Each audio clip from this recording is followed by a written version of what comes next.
Hello, and welcome to IRI Growth Insights, featuring IRI thought leaders, industry partners, and guests. For more than 40 years, IRI has been known for its invaluable data, but these podcasts explore insights that the data reveal to fuel disruption and market growth for CPG, retail, healthcare, and media industries. I'm your host, Tanya Schuckart, coming to you from my home office in Southern California.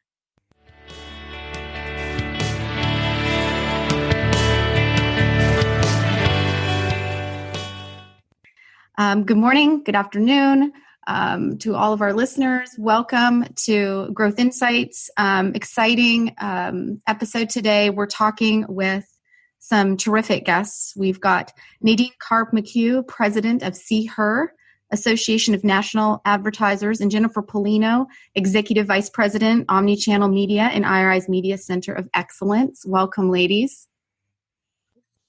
Thank you. So today's topic is about the role women and girls play in marketing and advertising, specifically in a COVID-19 world, because, we know a couple of things, right? We know women influence more than 85% of consumer goods purchases. And we know now more than ever, consumers will examine how and where brands show up. And, I know that you two female executives, are experts in this topic, and quite frankly, role models for women like me. And in that vein, I think we just have to, tip our hats a little bit right now to this great moment, to see a woman of color as a vice presidential candidate, on a major party ticket. And of course, we're talking about Kamala Harris. So I'll pause there and just, get a few thoughts, off the top from the two of you. Sure. Yeah, I think it's amazing that we can, have this moment, and we should be celebrating this moment, as women. And, it's wonderful, to see a woman and a woman of color in a position where they can look at her as a role model and see how they can advance and hold themselves. So it's exciting as we're in this space and also talking in this podcast to, start out with a moment, and to talk a little bit about, as we think about how we're talking about women in media and in advertising, and to see someone also too representing that at these higher levels. So that's an exciting moment for, I think, the entire United States. Yeah, I agree. Yep. And thanks, Tanya. I'm so happy to be here talking to you ladies. As always, Jennifer and I have a good time together driving Her forward. I think it's a great time, and it's so tied to what Her is all about, which is driving the accurate portrayal of women and girls forward, so that she can see herself as she truly is in all of her potential and what is possible. So having Kamala as part of the conversation for the next, for however long, as part of the election and moving forward, is fantastic for women and girls to see what's possible, for role models.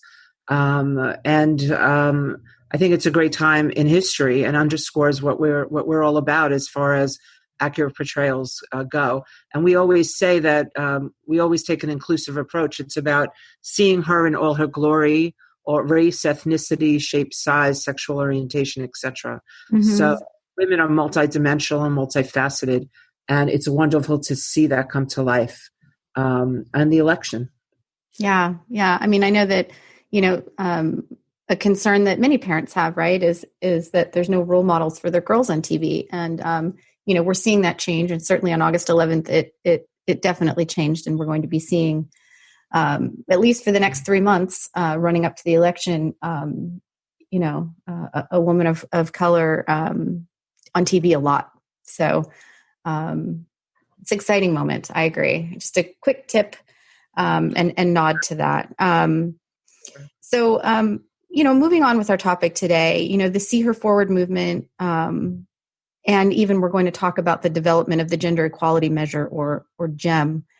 Nadine, I want to start with you and just talk about the See Her First. How did this movement get its start? Sure. So See Her started at the White House in June of 2016 as part of the United States of Women. And in 4 years, that moment at the White House became the leading movement for gender equality, as I said, in marketing, advertising, media, and entertainment. We all know that media influences society, but See Her from the very beginning has been unique because we represent a collective of over 70 plus marketers and other companies within the industry. We represent a collective of thousands of brands, which represent over $70 billion in media spend in just the US alone. So we like to say that we serve as a catalyst, which is our unique position between the marketers and the rest of the industry. Mm-hmm. So See Her has always been about passion. See Her is about purpose. And as you said, women influence 85% of all purchase decisions. So accurately reflecting women and girls in media and messaging and other forms of content is really crucial, because when women can see themselves accurately reflected, they are inspired not only by what is possible, in the case what we just talked about with someone like Kamala, but for them to also, as women, they choose brand affinities based on how they see brands showing up. So See Her has demonstrated that not only is it good for society, because when women thrive, and this is research, there's much research about this, societies thrive, but it's also very good for brand business. Mm-hmm. Mm-hmm. Yeah, I mean, I always try to have personal anecdotes throughout this, and as I mentioned, this idea, I've heard this throughout a lot of the literature I've read on See Her, is if you can see her, you can be her. Right. And I think that rings true, me as a woman, but also for my girls. I really think that this is such a compelling topic, and, the metrics, we'll get into some of those too, are just astounding. And really the power that women have, the untouched yet power that women have in advertising. Jennifer, I know we've talked in that vein a ton about how women are shouldering a lot of the burden associated with this pandemic on the home front, and we've also talked about the economic upheaval in past podcasts. And can you talk a little bit about all the different roles that women are juggling right now? Yes. We do know, in times of crisis, there usually is a disproportionate effect on women. And, the pandemic, has really, warned us that there is this deepening, we could really deepen the inequalities that already exist for women. And we need to make sure that we don't have this devastating effect and consequences for women and girls, because that really could reverse the limited progress we've made towards gender equality in the last 25 years. So we want to think about, how we can try to not eliminate some of the burden, but, as women, there's somewhat of a tendency to take on more traditional roles in addition to their everyday lives during these difficult times. I mean, I can attest to it. I'm full-time, I guess more than full-time, right? Working. And, I have, in addition to what I've already done, but, I've now become, and just like many other women, you become, the chief education officer. Mm-hmm. You're the chief psychologist, in the household, and not only for your children, but your spouses, or your significant others. You're the chief purchasing officer, and of course, the chief health officer during this time. And so, all of these roles continue to add up. And, as such with, multitasking, you, things that where you would be able to provide all of your effort, becomes diminished, and the stress levels. And so these times make it much more difficult. And so we really have to be conscious of, the burdens that we're placing, and come together as a community to help support one another. Yeah. I just want to build a little bit on that. I totally agree, and I've seen it as well. I myself keep visualizing Turks and Caicos and hope to get there again, not just in my mind, but in my mind. We've also seen the coined phrase that this is becoming a she session. I think there was a Canadian economist that coined that term, because they're saying that a whole generation of women may not recover from this because how taxing it is becoming on women and what's occurring. And it's worse on marginalized groups and women of color. So I think that is something that we have to be really careful of, and why we're so conscious of pushing the agenda forward for women and girls, because showing what's possible and demonstrating, as we've been able to do with IRI, that it actually provides business impact, helps marketers to propel it forward and helps to keep the foot on the gas pedal of gender equality, so that hopefully we don't go back 25 years and hopefully we don't have a she session, because I just can't imagine that. I have a 19-year-old and I want her to still believe that she can be anything she wants to be anywhere in this world. Yeah, right. I agree. I've got 2 teenage girls also. I've got one turning 19 in just a few months, Nadine. And I don't know about you, but I've noticed, and we've got 2 boys too. So I don't know, if you've noticed, but with teenagers, for me, I feel like they're regressing just a little bit, which has put extra pressure on me. Yes. They're not problem solving the way that they were problem solving before COVID, because they don't have the social interactions with their friends, the extracurricular activities that they had. And so they've, in my house anyway, I've been noticing like their stress level rising over things that they would normally be able to solve quite easily with their peers or, other, coaches or things like that they were engaged in. So, that does put added stress. And of course, Jennifer, all the chiefs that you mentioned, we are shouldering, the lion's share of the burden. I grew up in Canada, Nadine. I hadn't heard that she session comment, but I'm with you, and I hope it doesn't turn into that either.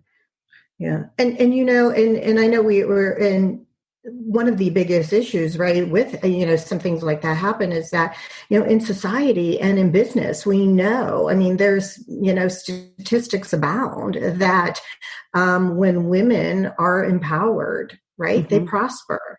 When women and men have equal roles in the labor market, there's some statistics that, $28 trillion could be added to the global annual GDP. These numbers are, they're not drops in buckets. They are changing the lives of, people. And when we think about, equality and, empowerment and what people bring to, and what women bring to the table in the society and the marketplace, these skills and attitudes, need to be continued push forward so that, everybody prospers. It's not just women, it's everyone prospers. And that's what's really important, in the marketplace. I think about, bringing it back a little bit to, the study that we did and thinking about, consumer products just in itself, in advertising, women, the purchasing power of women is, 15 trillion annually. They make up all of 85% of all the consumer purchases, right? 91% of them basically make all of the new home purchases, 65% make new car purchases, 93% make all of the food decisions and, the vacation decisions and the pharmaceutical and healthcare decisions, for purchases. And you think about that, and you think about the world in, where the undertones of, the advertising that are driven there. If you don't have, if you're not portraying advertising that accurately reflects who women are and what they do, there is a big miss, because you're not talking to the people that actually have the purchasing power. Now, that's just not like about women. That's just smart business. Yeah. That's the financial incentive, right, for consumer product marketers to portray women more accurately. Yeah. It's also about brand affinity and staying power for these consumers, with these consumers, that connection. Because at the end of the day, it's about brand love and brand affinity. When you go to the aisle of a store and you look at a sea of brands, the thing that really connects you to that brand is what that brand stands for and how well you think that brand is connecting with you, whether or not you feel that brand gets you as a person, as a consumer.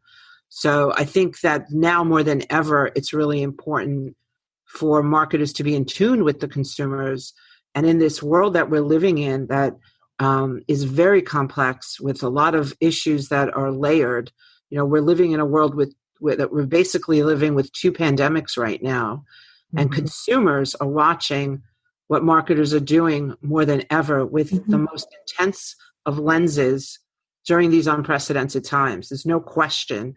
And they're going to vote with their dollars. So they're going to choose brands, and the ones that they're going to choose to love by how well the brands understand them and represent them, without question. I mean, we've already seen that.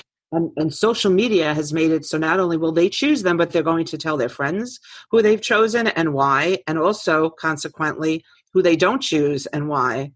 So agree totally that media influences society.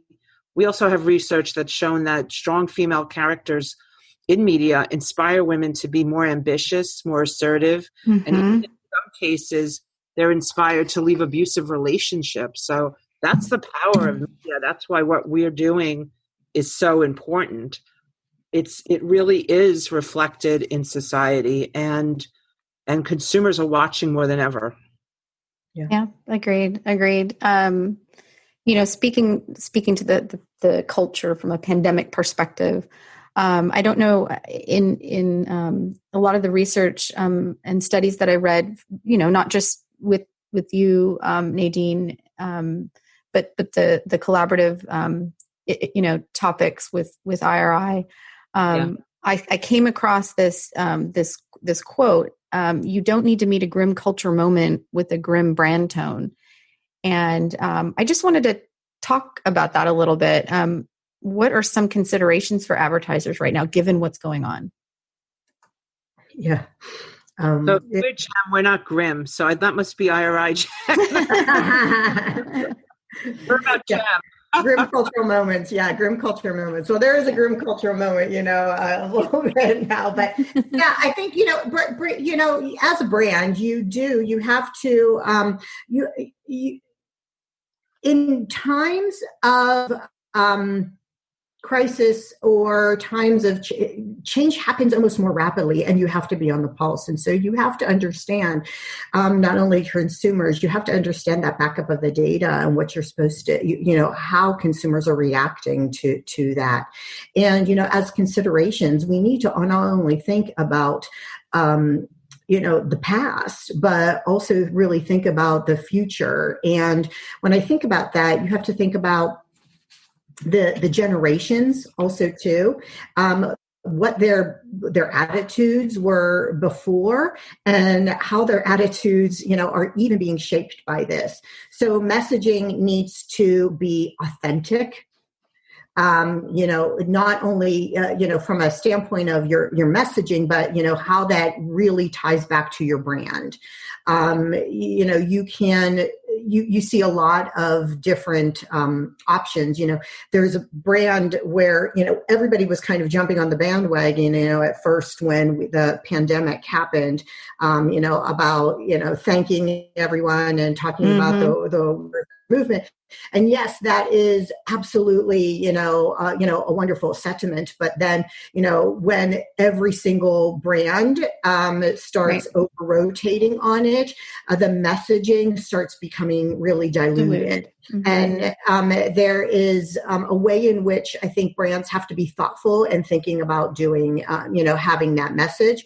And also, too, not only thinking about with the pandemic, but also, too, the social injustice also, too, that we're thinking about that's happening, that's bringing to the forefront. We also have to be very considerate of that. Yeah. Yeah. So that might even be a great segue into, into GEM. Nadine, I know we're talking about, consumer connections with brands and the importance of that. And so maybe I'll just ask you, let's talk about this gender equality measurement. What can you tell us about it? Can you tell our listeners about it? Yeah. And I think there is a connection to what Jen was just saying, because our mission is about the accurate portrayal. And we purposely took the word accurate because not everything is always positive, but it has to be authentic. Mm-hmm. So we're about authenticity and being accurate, not necessarily about just painting a rosy picture, because you need to hold up the truth in order to also improve it. And that's about gender equality as well. That helps to drive and push towards gender equality. Mm-hmm. So our gender equality measurement is a longitudinal study that's been around since we launched in 2016. It's considered the global gold standard for measuring gender equality. So far, and that's been recognized by the research industry with an ESOMAR award for advertising effectiveness. And we've measured over 130,000 ads using this methodology so far. And we can action it across 14 global markets, which represent about 87% of all global ad spend. Staggering. Yep. So enormous ability to affect change. We've also been able, so it asks 4 questions about appropriateness of the ad, accurate portrayals, and role models for women. And we ask questions of both men and women so we can balance and look at gender equality. We can also do deep dives, and we've always been able to do this. As I said, it's about inclusivity and looking at all of her. And so we can do deeper dives into GEM for Black women as well as GEM for Hispanic women. With IRI, we've also been able to partner and look at the effects and correlations, which we've confirmed. Not surprising that if you speak to women in the right way and you resonate with them, it's actually going to have an effect on your bottom line, on your sales. So we've been able to demonstrate a correlation between positive GEM scores and incremental sales lift for total women. And we're looking to do the same for Black and Hispanic women in another analysis that we will open up in the fall. And we're very excited about that. Yeah. So you're saying a more positive score can drive higher brand performance metrics. Is that? Yes, without question. Yeah. We've been able to demonstrate that correlation on several occasions. Initially, and the longitudinal studies have validated this, it increases brand reputation and brand lift, which some marketers consider to be softer metrics. So we went back, and with IRI, we did an attribution analysis study across 6 brands in 6 different categories, and we're able to demonstrate that, in fact, there is a strong correlation between strong GEM, gender equality measurement scores, GEM scores, for ads and programming and incremental sales lift. So, which when you think about it, just makes sense. If you're speaking to me, and I believe that you understand me, and you're respectful to me, and you're showing accurate portrayals and positive role models, it's going to resonate with me more strongly, and I'm going to vote with my dollars. But it was great to have the rigorous analysis to demonstrate that, because it helps to empower marketers to move forward, to see her forward in the right way, to deliver more gender equality, gender positive messaging and marketing, and also to deliver greater business impact across the board. So doing greater for society and greater for their business. Yeah. Yeah, and adding on to that, I mean, it in conducting the study, the all of the facts that Nadine had mentioned, are absolutely true. And the reason why we started this study is because, right, we're in a society and we have data. And, data should be at the base of driving decisions, and we need to use that quantifiable numbers to, move that forward. And so we were really happy to be able to say, while we can see this correlation between a higher GEM score and brand metrics, we really want to see it, and prove it out against sales metrics, because it goes back to, right, that purchasing power of women. And that's where it makes the logical sense, right? If you're showing, positive GEM score, women believe that they're more accurate, and people believe that women are being more accurately portrayed. Then, as their purchasing power, they will move towards those brands, and they will vote for that with their dollars, right? For those brands with their dollars. And that is exactly what we had seen. And when we took on this study, one of the things that we were very conscious of as well is thinking about, not all brands, use and, just because of the nature of their brands, and categories that they're in, have kind of different types of messaging, to their consumers. So we chose brands, and the brands that participated were a very diverse group of brands and companies. The brands that participated in it were, Bud Light, Clorox, wipes and sprays, Icebreakers, Special K, 7-Up, L'Oreal Paris.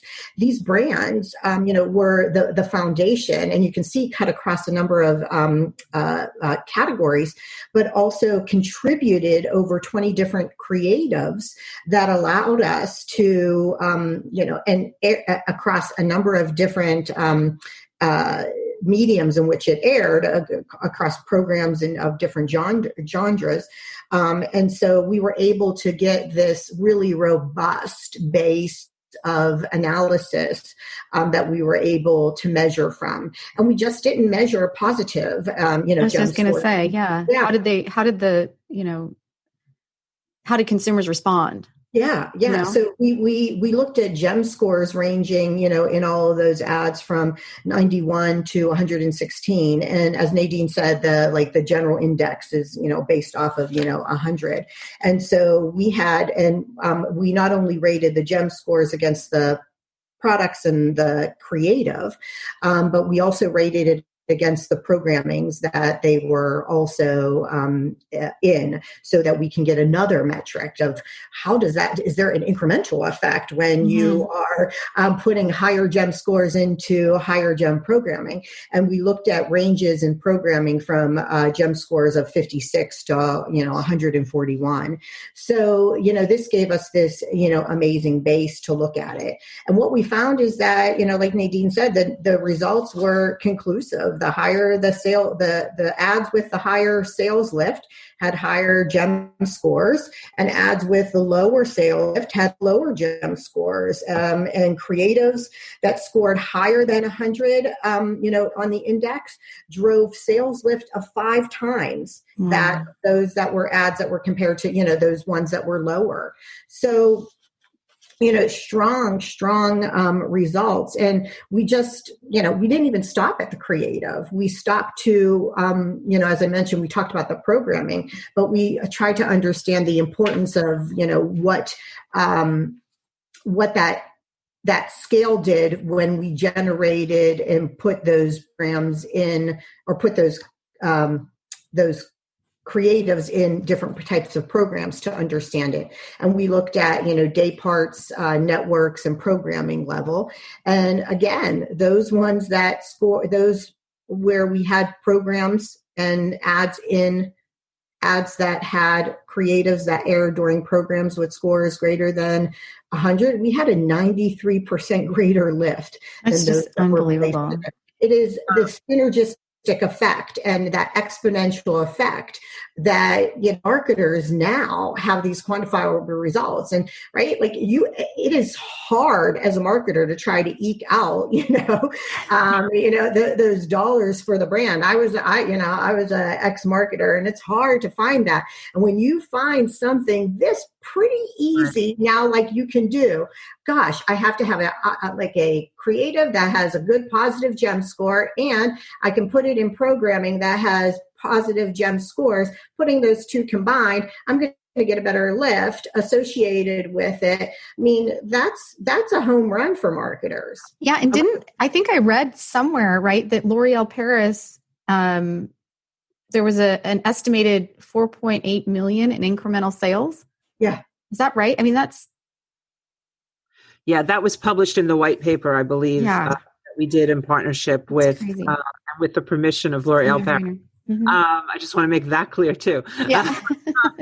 But having been working there, I don't want them to think we're giving away anything. It was published with permission. But anyway, beyond that, it's in the public domain. Exactly. For other marketers, just in general, why this is important for all marketers is what Jen said. We now have evidence, basically. Marketers are so busy. I mean, their jobs have changed so exponentially over the years.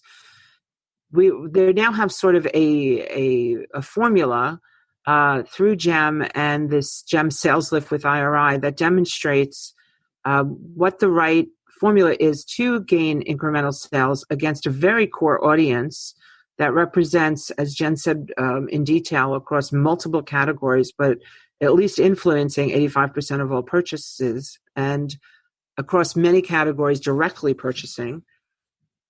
It takes away all of the calculated risk of doing the right thing, because you know it's going to build your business.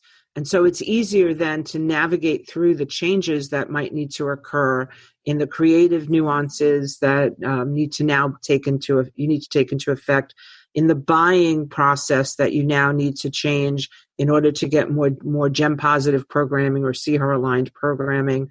So it gives you that piece of information, that rigor to hold up to the rest of the organization to make the change happen and happen more quickly. And I think that's really important, which is why I'm very excited about the next phase that we're about to do with IRI, which will show, I'm confident, the similar findings, if not stronger, for GEM for Black women and also for Hispanic women, because those changes need to happen in order to help to contribute solutions towards the social unrest and what's going on in the country, from the accurate portrayals of women in color in media, marketing, advertising, and entertainment. And so it will be a tool that marketers can use within their own organizations to hold up, to make those kinds of changes, to understand the nuances that take place in messaging and media, and how it can have a positive business impact. So not only, of course, is it good for society, and boy, do we need it now, but it could really help to drive positive sales results. Yeah. So excited to be part of that and driving that forward for the ecosystem, for society, and for our marketing counterparts and partners within the CPG and retail business. So how do our listeners join the CHER movement? Is it just for marketers? Anyone can join? So CHER can be joined by anyone within any company within the marketing ecosystem. You can go to info@cher.net to join. And we welcome marketers, media companies, tech companies, agencies. Everyone should become a member and help to drive this very important cause forward for the greater good of society and for our businesses as a whole. But thank you for that very important question. What's that? So thank you, Tanya, for asking that very important question. Yes, of course. I liked at the beginning when we kicked it off, Nadine, you talked about the United State of Women. And, I've just been inspired by by this conversation today, the data that's, it's unquestionable, right? And really sort of what's happening, in our society right now with women. I think it's very timely. I think this topic today was just on point.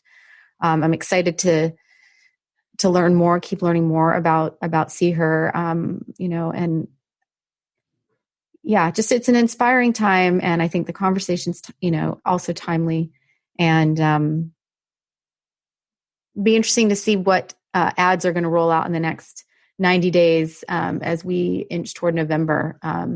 Very interesting. Yeah. Yeah. Yeah. Maybe we can measure some of those. So,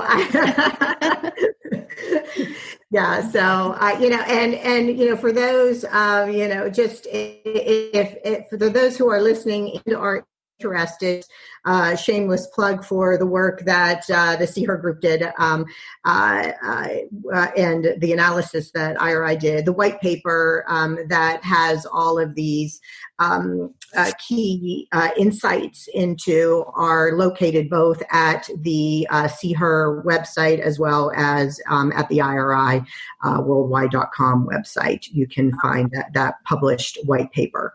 And the last I would like to say to Tanya and anyone that's listening that's interested is to follow us on social, because there'll be more to come. You can follow us at SeeHer2020 or #SeeHer, and that would be great. The more followers, the better. Come be a part of the movement. I'm there. All right. I'm there. I can tell. I feel it. Thank you so much, ladies. This has just been a great conversation, a great start to my day out west for sure. Great. Thank you. Thank you. Thank you for listening. Please become a subscriber and let us know what you want to learn more about. We'll serve it up in a future IRI Growth Insights episode. Look for us wherever you get your podcasts and be sure to review IRI Growth Insights. Also, visit us on the web at iriworldwide.com. and connect with us on Twitter, Facebook, and LinkedIn.